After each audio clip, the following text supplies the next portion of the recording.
Hey, it's IdkWhatsRc and this is my Livid Farm guide. This video will show everything you need to know to be an expert at this activity. You can click on the elements of the summary to jump directly to the right part of the video.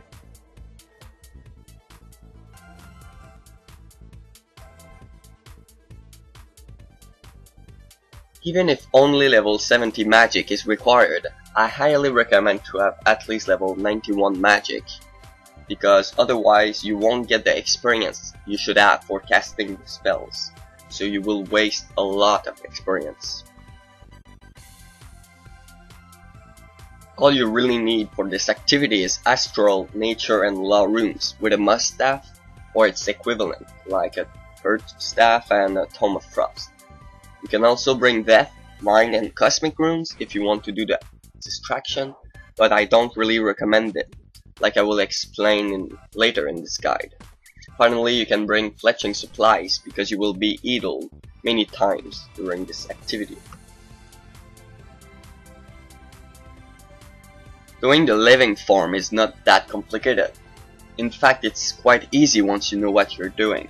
Basically, there are 5 tasks to do, and each of them gives produce points and experience. Each minute, all the tasks are reset and you can do them once again. This video will explain all the 5 tasks in detail.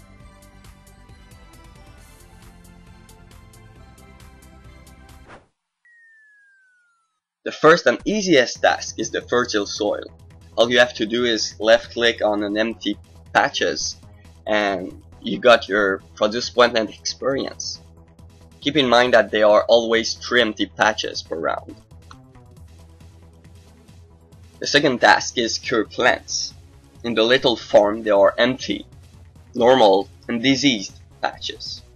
So you have to click on one of the diseased plants and then identify the type of livid it contains. The type of livid will always be the same in the same location. This means, for example, that the top left livid will always be the number 1, while the bottom right livid will always be the number 3, and etc. So the fastest way to recognize the type of livid is to learn the series of number or simply write it down. The third task is to give energy to Pauline. To do this, you will have to select the energize option on her and then select the positive words. In total, there are 6 different possibilities, as you can see on the screen. This task doesn't happen every time, only 3 times per 5 rounds. The fourth task is to repair the fence. To do this, you take lumbers from the lumber crate, you cast plank make on them, and then you repair the fence by left clicking on them. There are always 2 fences to repair out of the 4 possible spots. The last task is to take livids from the livid crate and warp them using the string jewelry spell. After that, you simply put them in the cart. This task happens 2 times per 5 rounds.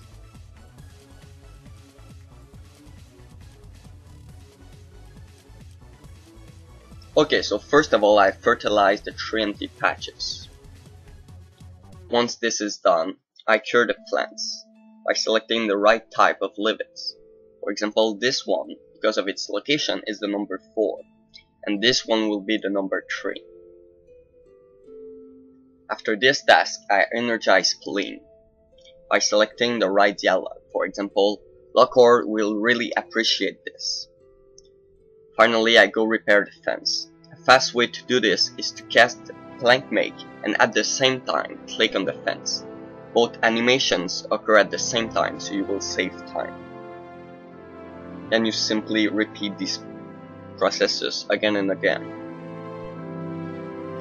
As you can see, you are idle few seconds per round. So, like I will show later, you can fletch during those seconds. So you fertilize, then you cure the plants once again, and knowing all the little series of number will be very useful to do this very quickly.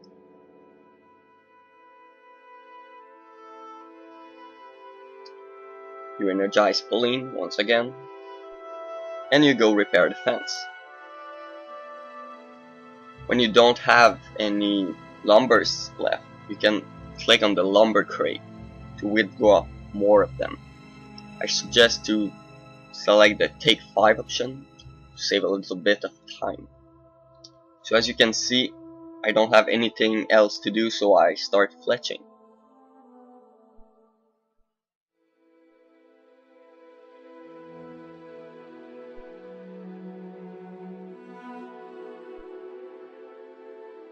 And then you repeat the processes again and again for 44 hours. So yeah, a lot of fun. Anyway, so you fertilize, you cure the plants. Then as you can see, you don't have to energize Pauline, but you have to warp the livids. So I click on them and select the bunch option. I can repair the fence. Meanwhile, it doesn't matter the order of the tasks, as long as they all are done. And then you click on the crate. The cart, I meant. Then you fletch again. That's it. When doing the Livid Farm activity, there's a chance that a distraction occurs. In short, a distraction gives free experience in magic because the runes you will use are refounded. However, no produce points are gained and you waste a precious time. Most of the time the distraction aren't worth it because the time you spend doing them, you could have gotten way more experience in fletching. There are 3 different distractions, but I only recommend to do one of them, and it's when a Suga attacks. This one is very quick to do and you need no extra runes, unlike the 2 others.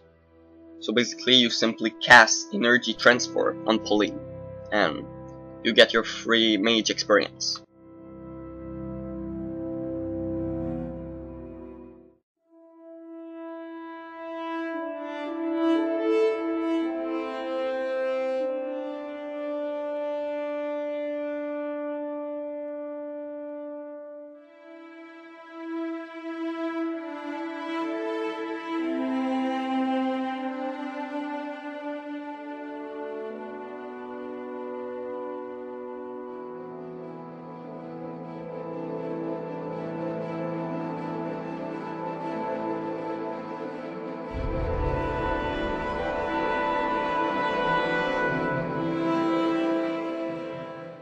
After getting a certain amount of produce points, you will be able to unlock new spells for your Lunar spellbook.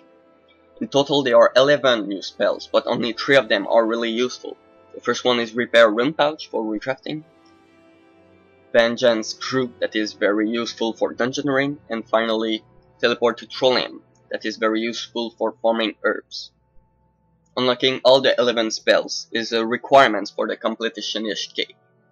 I made a Wikia calculator that calculates the cost to unlock each of the spells with the current G prices. If you want to check it, simply click the link in the description below.